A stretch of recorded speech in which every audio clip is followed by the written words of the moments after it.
Brady Hester with Keep Supply here, speaking with Jim Longhofer at CTI. I was walking the floor, couldn't help but notice we have a new product here. You're showing off the CTI GasMark M1. Could you give us a little rundown on the highlights? It's a new gas sensor that takes the same technology and the same knowledge and know-how that we've put in our GGNH3 and compressed it down into a smaller sensing element, which is the part hanging out the bottom here. And we put everything that we've done in the past. We put heat in there. We've got a temperature sensor. We've got a humidity sensor. We pot everything.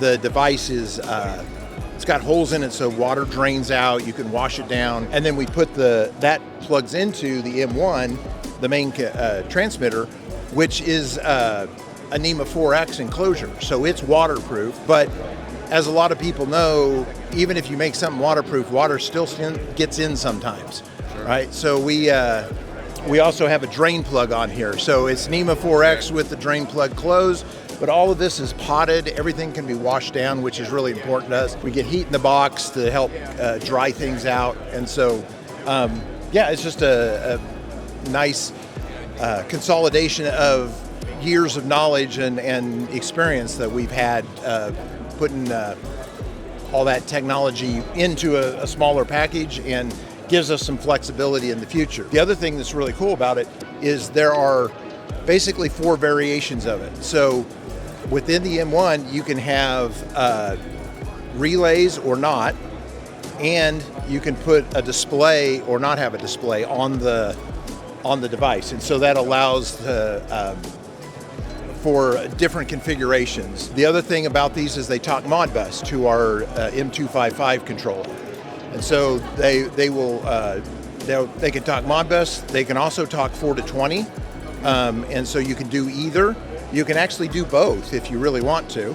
And there's some scenarios where that might come in handy. The relays, if you're configured as a Modbus device, then the relays are actually controlled by the controller.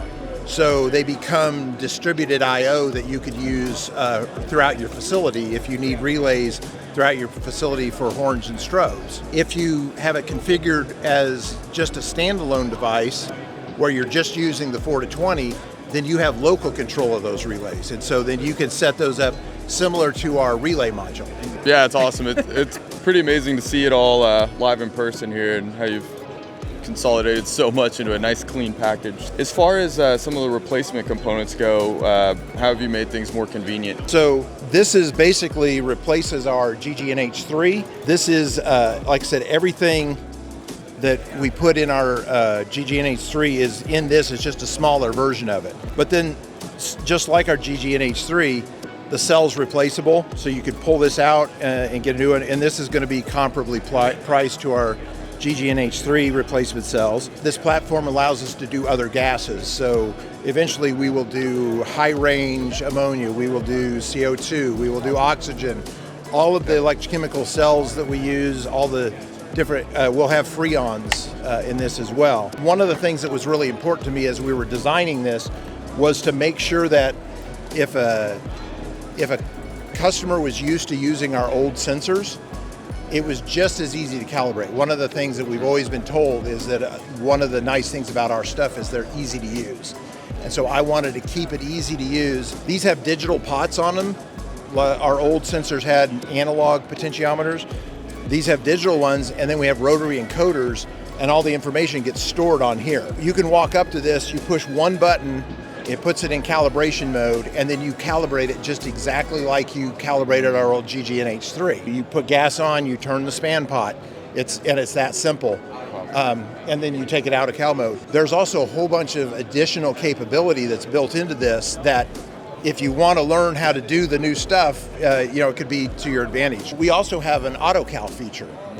So you can put it into a mode where you can put gas on the cell and then hit a button and it will automatically calibrate it for you. But then once it's done, you can still make adjustments to it. So again, trying to keep all the simplicity of the old design, but add functionality. I imagine people have enjoyed coming up and learning all about it here at RETA. Oh yeah, we've had a lot of good feedback from people. People seem to really like the direction we're going. You know, it's obviously Keep Supply. We're, you know, going to pride ourselves on giving good education of this to our customers. Yeah, we appreciate it. Thank you.